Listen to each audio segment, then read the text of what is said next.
She found it on a Tuesday, which seemed wrong somehow. The kind of discovery that changes the shape of everything you thought you knew about your life should not happen on a Tuesday, in the grey drizzle of an ordinary October morning, while you are still wearing the same cardigan you slept in. Claire Maddox was 41 years old and stood in her dead father's driveway holding a ring of keys she had never seen before. There were 11 of them. 7 were ordinary house and padlock keys, 3 she couldn't identify at all, and one, the longest, was worn almost smooth along its teeth, as though someone had used it 10,000 times and then stopped. The ambulance was parked at the back of the property, half hidden by the hawthorn hedge her father had always refused to trim. It had been there for so long that the hedge had begun to grow around the front bumper, woody tendrils threading through the grille like fingers holding something in place. The vehicle was white once, or close to it. Now it was the colour of old bone, streaked with rust along the seams. The red cross on the rear doors faded to a soft pink that looked almost gentle in the morning light. Claire hadn't touched it in 11 years. Her father had been dead for 6 days. She stood in the drizzle with the keys, and for reasons she could not name, she walked toward the ambulance rather than back toward the house. The dew had soaked through her slippers before she reached the hedge. She felt the cold of it spread up through the soles of her feet, and she kept walking. There was something underneath all of this. She had felt it at the funeral. She had felt it in the solicitor's office the day before, when the woman across the desk had read through the will in a flat, professional voice, and Claire had noticed an envelope taped to the back of the document folder, sealed with brown packing tape and addressed in her father's handwriting to no one at all. Just her name. Just Claire. And beneath it, in smaller letters, the words, "After the ambulance." She would understand that later, all of it. But not yet.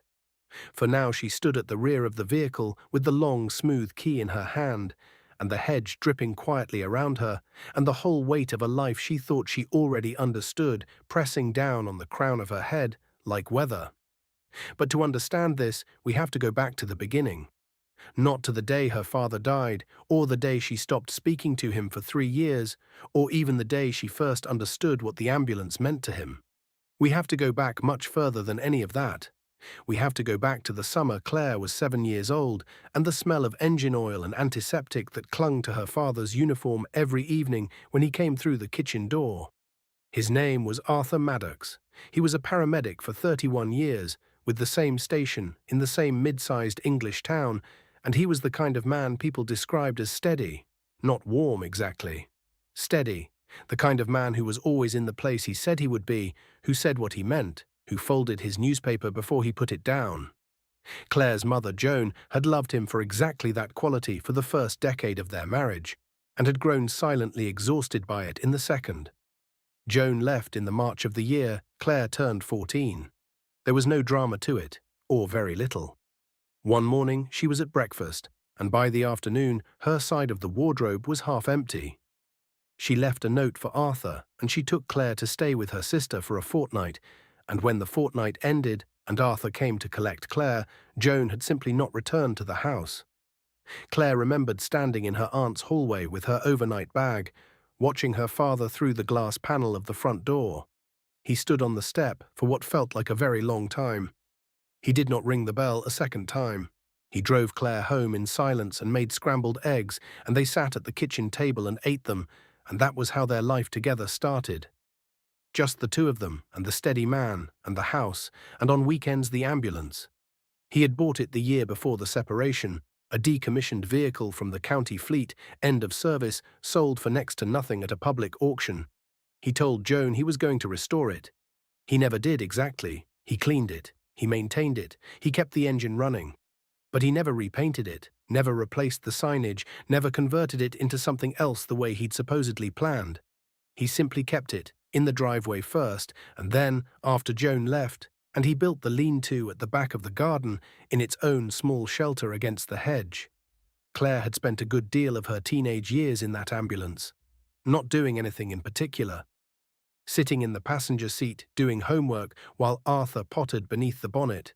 Reading in the back on Sunday afternoons when the house felt too quiet and the ambulance felt like the only room in the world that was exactly the right temperature. She knew every corner of it, or believed she did. The equipment bays along the sides long since emptied of their medical supplies. The ceiling-mounted light that Arthur had rewired to run off a small battery he kept charged.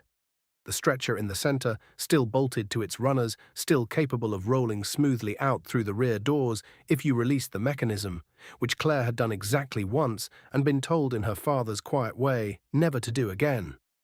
There was one Saturday in particular. Claire was 15. She had been in the ambulance for almost 2 hours. Reading when she heard her father's voice from outside, speaking in a low tone she didn't recognize, she looked through the small porthole window set into the side panel and saw him standing by the hedge with a man she didn't know. An older man, heavy-set, with grey hair cut close to his skull. They were not arguing. Their voices were low and their postures were careful. Her father had something in his hand, a folder of some kind, and the other man had his arms crossed. At one point Arthur looked down at what he was holding and then up again at the man, and the expression on his face was something Claire had never seen before or since. There was a word for it, she would think years later. The word was anguish. The man left after 10 minutes. Arthur came back to the ambulance, opened the driver's door, sat behind the wheel for a long time. Claire stayed very quiet in the back. Eventually she said, "Who was that, Dad?" And Arthur said, "Nobody, love." And she had believed him because that was what children do. That detail, that Saturday, it would matter. The day of Arthur's retirement, 11 years before his death, Claire drove down from her flat in Leeds and they had lunch at the pub on the high street where Arthur had been drinking a single pint every Friday for 20 years. He seemed smaller to her than he used to. Or perhaps she had simply grown and the proportions had shifted. He ate his fish and chips and told her he was thinking of doing a bit of travelling, which surprised her because Arthur Maddox had never shown the slightest interest in going anywhere. She said, "Where would you go, Dad?" And he looked at her with an expression she couldn't quite read and said, "Somewhere I should have gone a long time ago." He didn't go anywhere in the end. Or if he did, he didn't tell her. The 3 years of silence between them had started 2 years after that lunch, over something that seemed enormous at the time and paper-thin in retrospect, the way most silences do. Claire had found during a visit a letter in his bureau. She had been looking for a stamp. The letter was from a solicitor in Edinburgh regarding a property trust she had never heard of, and the name on the trust was not Arthur Maddox.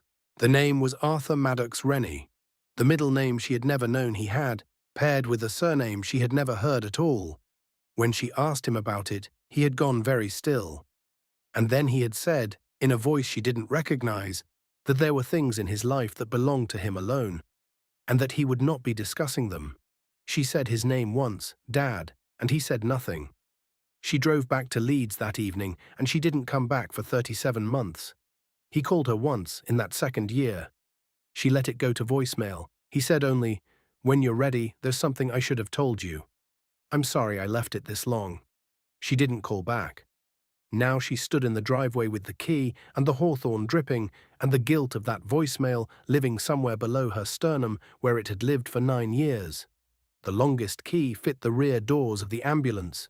She had tried the others first, methodically, one by one, standing in the wet grass with her breath making small clouds.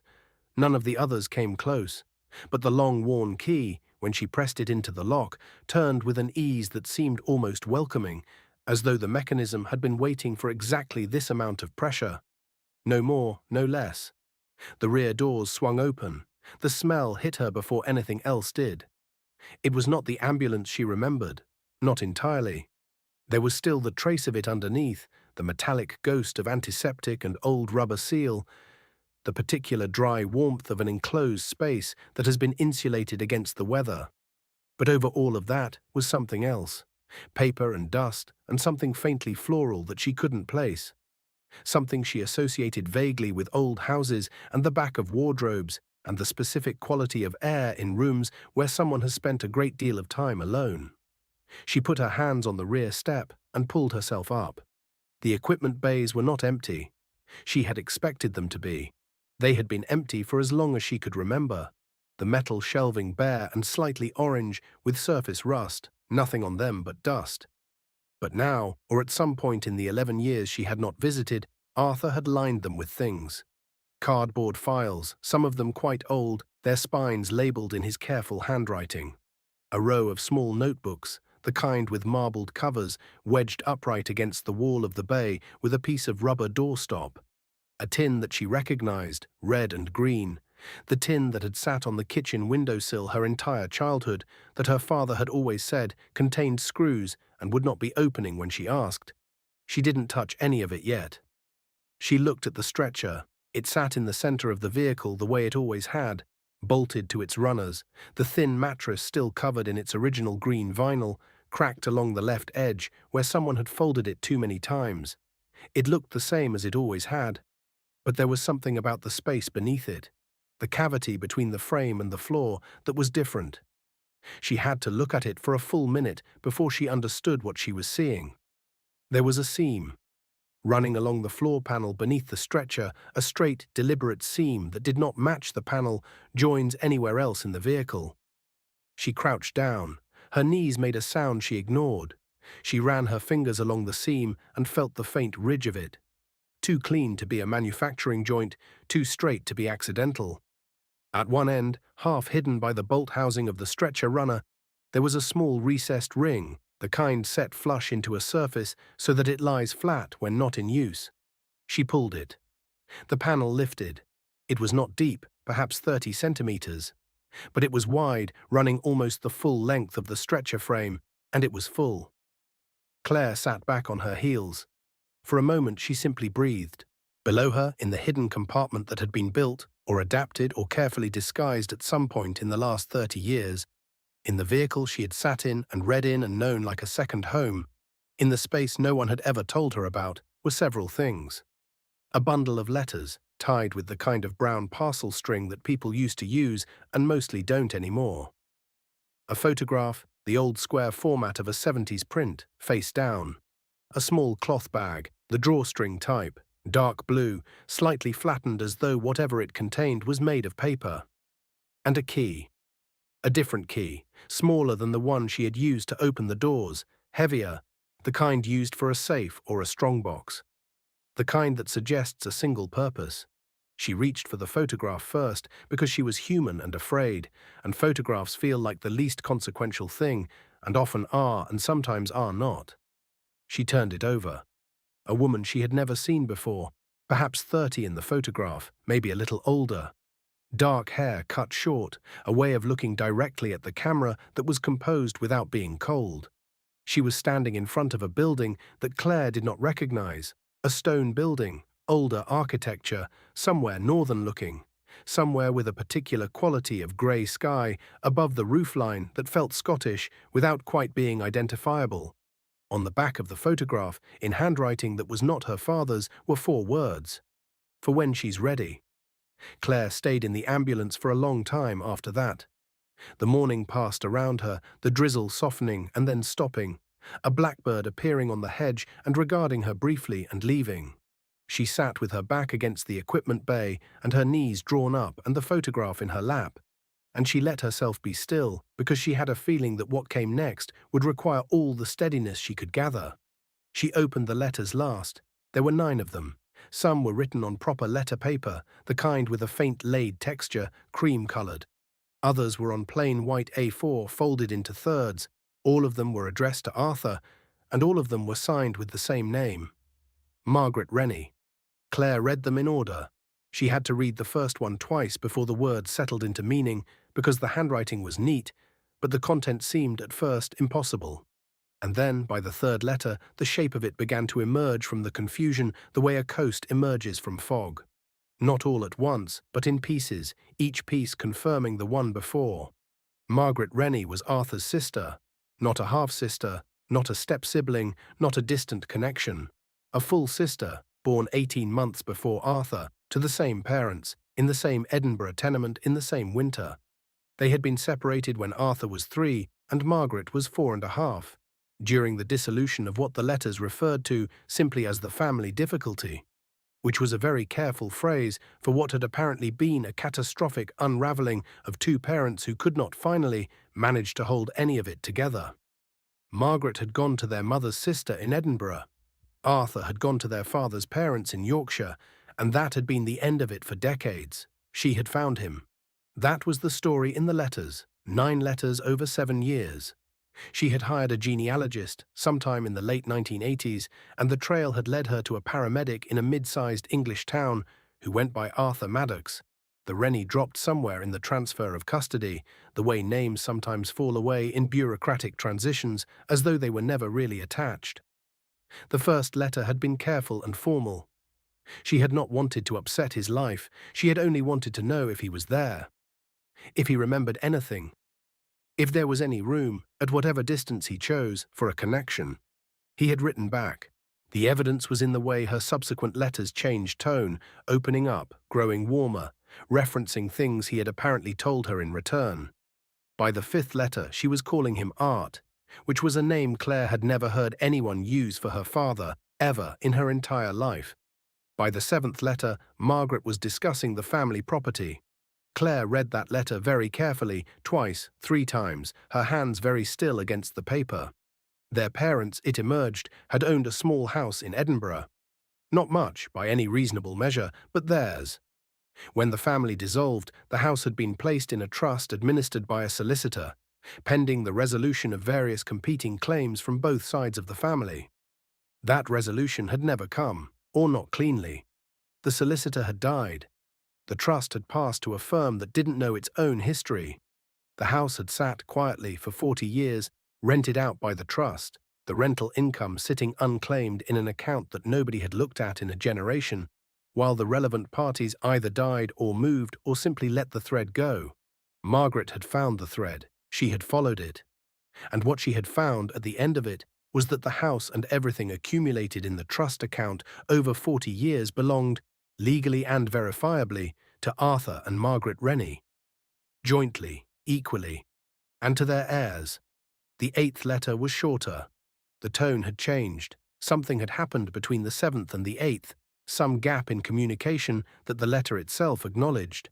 Margaret wrote, "I know you have reasons for the quiet. I understand you better than you think.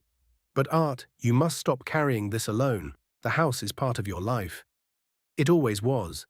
Claire should know. The 9th letter had been opened and read many times. Claire could feel that in the paper, the way it had softened along its folds from being refolded and unfolded, the way the ink had slightly blurred at the edges from what she thought at first was age and then understood was something else entirely. The 9th letter ended with this: "I am not going anywhere. I am here when you are ready and when she is ready. Take whatever time you need. But Art, please, don't leave her the silence. She'll have enough of her own." Claire sat with that sentence for a very long time. She left the ambulance when the light began to change, late morning sliding toward afternoon, and she took the cloth bag and the bundle of letters and the photograph, and she went inside and made tea. She didn't drink. She sat at her father's kitchen table, at the same chair she had always sat in as a child, the one closest to the window that looked out over the garden. And she looked at the photograph of the woman with short dark hair. She thought about the man at the hedge. The Saturday she was 15. The folder her father had been holding. The expression on his face that she had never found a name for until now. He had been standing 15 feet from her in the ambulance she loved, holding the letters from his sister. And he had been choosing something. She understood that now. She didn't fully understand what he had been choosing, or why, or what the cost of it had been to him. But she knew a choice when she felt one from the outside. She opened the cloth bag. Inside was a document, folded once, official-looking, the kind of paper that carries the particular authority of legal language.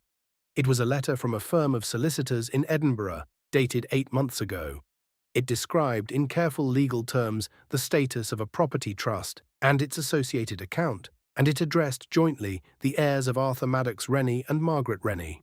Margaret had died 14 months ago. Claire read that 3 times and then set the document down on the table, flat with both her palms on it. She pressed down lightly as though she were stopping something from lifting. Margaret Rennie had spent 7 years finding her brother and building something careful and fragile and real with him. And then Margaret had died 14 months ago, and Arthur had carried that loss entirely alone through the last year of his life without telling a single person. And he had gone into his ambulance, and he had put a letter under the stretcher, and then he had died on a Wednesday morning in his own bedroom. with the clock on the bedside table reading 6:52, and Claire had been in Leeds and she had not known until the neighbour called. She pressed her hands harder against the document on the table. Then she took the sealed envelope from her bag, the one from the solicitor's office, the one addressed simply Claire, and beneath it, "After the ambulance." She opened it. Her father's handwriting was not a natural writer's hand. It was the handwriting of someone who spent their life in action. In the physical world, the letters formed with effort and deliberateness, each one slightly separated from the next, as though he was thinking between them. He wrote, "I know I got things wrong. Most of them I can name. A few I couldn't find the words for when it would have mattered, and by the time I found them, it felt too late to go back. Your mother leaving, the way I went quiet, the bureau letter, the years you didn't come. I won't ask you to forgive a chronology. It's enough if you can forgive the man underneath it." He wrote, her name was Margaret. She was funny in the dry way that some Scots are funny, the way where you're never quite sure if they're joking. She sent me a photograph of a cake she'd made once, and the cake was genuinely terrible, and she knew it. And she wrote on the back, "I have other talents. I should have told you about her when she first wrote. I should have taken you to Edinburgh. I thought I was protecting something, but I understand now I was only protecting myself from the difficulty of explaining what I had never found a way to explain even to myself." He wrote, "The house is yours now. All of it. The trust and the account and the Edinburgh property. Margaret left her half to you specifically because she said she knew you before she met you, from what I told her, and because she had no children of her own, and she wanted the Rennie side of you to have somewhere to stand." He wrote, "The small key fits a strongbox in the bottom of the wardrobe in my bedroom, behind the winter coats on the left side. In the strongbox there are the property documents, a copy of Margaret's will, and some photographs of when she was young, including one of the two of us, taken the summer before they separated us. I am 3 in it. I look, your mother always said, exactly like you did at 3. He wrote, "The ambulance was Margaret's idea, actually, the hidden compartment.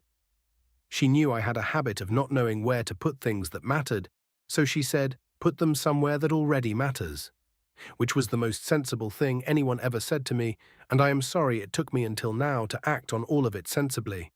And then, at the bottom of the page, after a small gap, I loved you every single day of your life, Claire. Even the quiet ones. Especially the quiet ones." She left the coffee untouched. There was no coffee. But she sat very still, with the letter in her hands, and the afternoon light moved slowly across the kitchen floor, and she did not move with it. The following morning she called the number on the Edinburgh solicitor's document. A woman answered, professional and warm, who confirmed after a moment of searching her records that yes, she had been expecting a call from Claire Maddox, and that the paperwork was entirely in order, and that they could proceed at whatever pace Claire preferred. She asked if Claire had any questions. Claire said, "Did you know Margaret Rennie personally?" There was a brief pause. The woman said, "I did, yes. She was a client for many years. She was a very determined woman. The kind who makes sure the loose ends get tied, even if it takes decades. She would have liked knowing you called." Claire thanked her and hung up and sat with that for a moment. Determined. She turned the word around. She thought of 9 letters. She thought of a genealogist hired in the late 1980s, threading through records and registers to find one man in one town. She thought of a woman who had lost her brother at 4 years old and spent the better part of her adulthood finding her way back to him, quietly, steadily, writing letters that might never be answered, building a connection letter by letter the way you might restore something old and delicate, knowing it could fall apart at any moment and doing it anyway. She thought of her father behind the wheel of the ambulance in the minutes after the man at the hedge had left, sitting in the silence. She understood now what the folder had been. She understood who the man had been. Another solicitor, a different one. An earlier attempt to formalize something that her father had not been ready to formalize. She drove to the supermarket that afternoon and bought cleaning supplies. Proper ones. Floor cleaner, metal polish, soap, a long-handled scrubbing brush, a bucket. The woman at the checkout looked at the haul and said, "Spring cleaning," Claire said, something like that. She spent 3 days on the ambulance. She began outside, scrubbing the bodywork with soapy water and a long-handled brush, working in sections. the way you have to when a job is bigger than you can take in whole. The rust stains along the seams she treated separately, painting on a specialist compound she found in her father's garden shed, already bought, already waiting, as though he had known this was coming. She removed the hawthorn growth from the front grille by hand, strand by strand, the woody stems leaving small scratches across the backs of her hands that she didn't bother with. She cleaned the windows with vinegar and old newspaper the way Arthur had taught her when she was 9 years old. And the glass came up clear and bright and caught the afternoon light in a way that made the whole vehicle look briefly like something being consecrated rather than cleaned. Inside took longer. She worked through the equipment bays first, carefully, taking out each file and notebook, stacking them on the stretcher, dusting the shelves before returning them. The files contained decades of documented correspondence. Margaret's letters, copies of Arthur's replies, which he had kept carbon copies of throughout the 1990s, and then scanned printouts of from the early 2000s onward. Receipts, property documents, maps. A printed email from Margaret, dated 3 years ago, that said simply, "The plum tree in the back garden has survived another winter. I thought you'd like to know." And beneath it, in Arthur's handwriting, one word, "good." The notebooks were his. She had not known he kept notebooks. She found herself sitting on the edge of the stretcher, reading them, for longer than she had intended. They were not diaries exactly. They were more like repositories for the things he had seen and thought and not had anyone to say out loud to. Calls he had attended, described in clinical but careful language, the kind of language a man uses when he has processed something through the only method available to him. Observations about the garden. A note about a book he had read. Several entries about Claire herself, scattered through different notebooks over different years, written in the second person for reasons she found she could not quite analyze, only feel. "You would have liked Edinburgh," he wrote.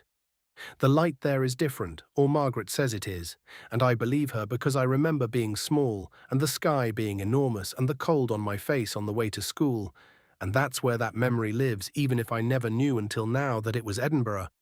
I should take you. I should have taken you. I am aware these two sentences mean different things."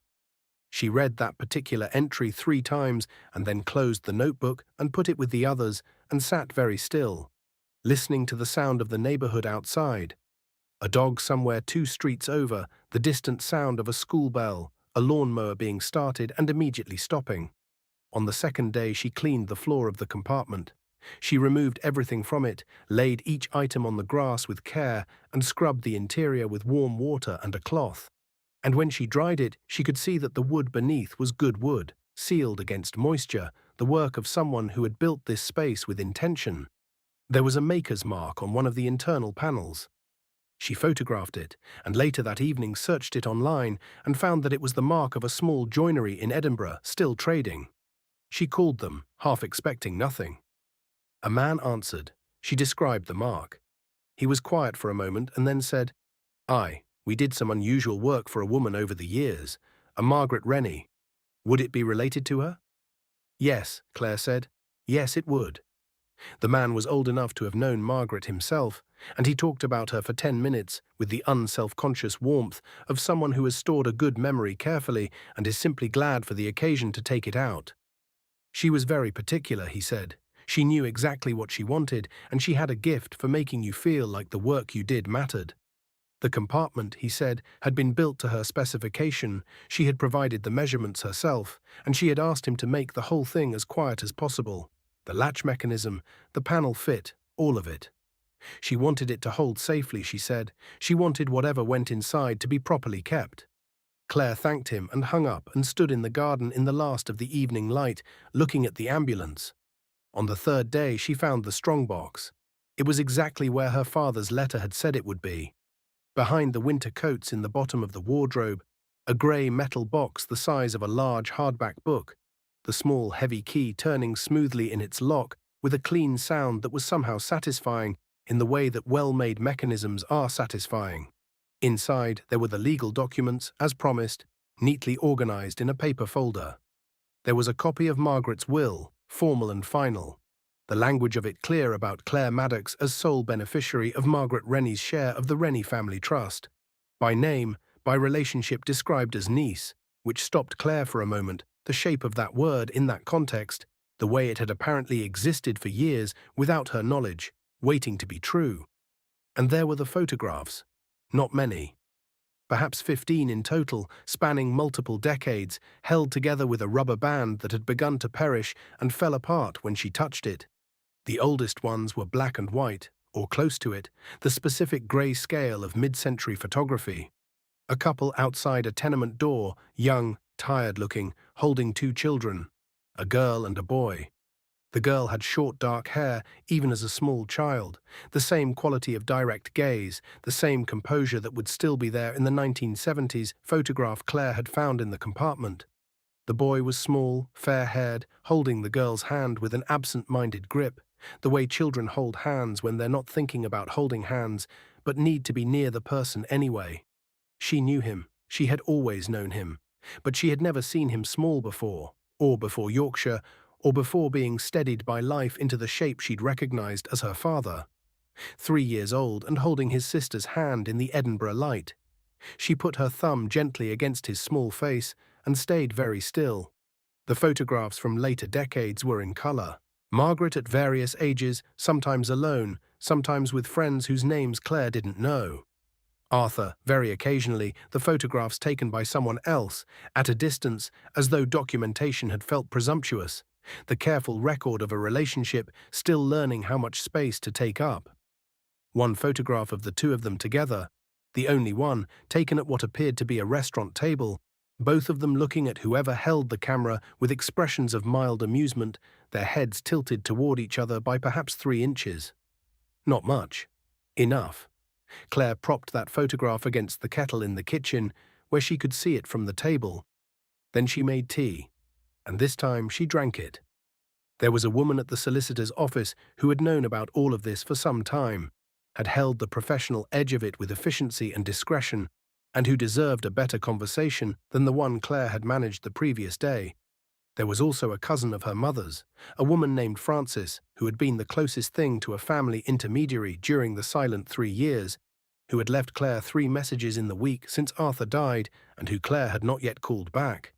There was, more immediately, a decision that needed to be made about the Edinburgh property, about what it meant, about whether a house you inherit from people you never knew is a gift or a responsibility or something else, something that doesn't have a clean name. Claire thought about what her father had written. She had somewhere to stand. She thought she understood what that meant, more precisely than it might have appeared on first reading. The Rennie side of her. She had not known there was a Rennie side. She had been entirely the product of Arthur Maddox and Joan, of Yorkshire and steadiness and kitchen silence, and learning not to ask for more than what was offered. She had not known that underneath that, running back through the Edinburgh light and a tenement door, and a girl with short dark hair and a boy holding her hand, there was another story entirely, a story of separation and patient letters, and a plum tree surviving winter, and a hidden compartment built with exactly the right quality of silence. She drove up to Edinburgh on a Thursday in November. The light was different there. Margaret had been right about that. The house was on a quiet street, stone-fronted, terraced, the kind of street that had seen everything and was not particularly interested in explaining itself. A letting agent had the key, a young man who was conscientious and slightly nervous, who unlocked the front door and stepped back and let her go in first, without being asked, which she was grateful for. It smelled of other people's lives, the way let properties do. A succession of tenants had left their layers behind, invisible but present, a palimpsest of ordinary living. But beneath all of that was something older, something that had to do with the building itself, the stone and the cool of it, the way the afternoon light came through the rear window at an angle that suggested the back garden was south-facing, the way the kitchen had been laid out by someone who cooked and knew how to think about cooking and had placed things where they would be needed. She stood in the kitchen for a long time. There was a tree visible through the back window, not in leaf now, November stripping it back to its structure, but you could see from the architecture of the branches that it was a plum tree. A plum tree that had survived, by the thickness of the trunk and the gnarled competence of the main branches, at least 40 years of Edinburgh winters. Possibly more, the tree Margaret had written to Arthur about, the tree Arthur had written the word good in response to. Claire put her hand flat against the glass. 3 months later she came back. She had taken 3 weeks' leave from her job in Leeds, and she drove up with her car full of cleaning supplies and a borrowed carpet cleaner and 2 boxes of food, which she thought was ambitious and turned out to be about right. She opened every window on the first day, letting the November cold out and the February cold in, which was a different kind of cold, something with a little more future in it. She worked through the house the way she had worked through the ambulance, in sections, with patience, with proper attention. She didn't rush it. Each room deserved the time. Some of them she found she wanted to sit in for a while before she cleaned them, just to know what they had been. On the last day, she went into the garden. The plum tree was still bare, the first week of February, but there were small, hard buds beginning at the ends of the branches, the olive green of the very beginning of something. She crouched down near the base and put her palm against the bark, which was rough and cold and absolutely unyielding, the way things are when they have been alive long enough to know what they're doing. She thought of her father at 3 years old, holding his sister's hand. She thought of his expression at the hedge. That Saturday, the one she had watched through the porthole window. Anguish. She understood now what the anguish had been, and it was not complicated, not in the end. It had been the simple and devastating difficulty of a person standing at the edge of their own life, looking at everything they had kept themselves from, out of the habit of keeping, and not yet knowing how to stop. She thought of his letter, the careful handwriting, especially the quiet ones. She had driven up to Edinburgh alone. She had cleaned the house alone, and she had sat in each room alone, and she would make whatever decision she made about it, in time, alone, or with Francis, who had come up the second week and been steadier than anyone deserved to have appear in their life on a Wednesday morning with a car full of groceries. There was time. There was no particular hurry now, except for the one she chose to make. The letting agent had asked, on her first visit, whether she intended to keep the property or sell. She had said she would let him know. Standing in the garden in the early February cold, looking up at the budding branches of a plum tree that had survived every winter put in front of it, she thought she already knew the answer. She thought she had probably known it from the moment she stood in the driveway with a ring of 11 keys and felt something pulling her toward the ambulance rather than away from it. Some people go their whole lives in the direction of away. It is an understandable direction. It offers a certain protection. But there is the other direction too. She went back inside and washed her hands at the kitchen sink, looking out at the tree, and she put the kettle on and she waited. She had come for the ambulance, in a way.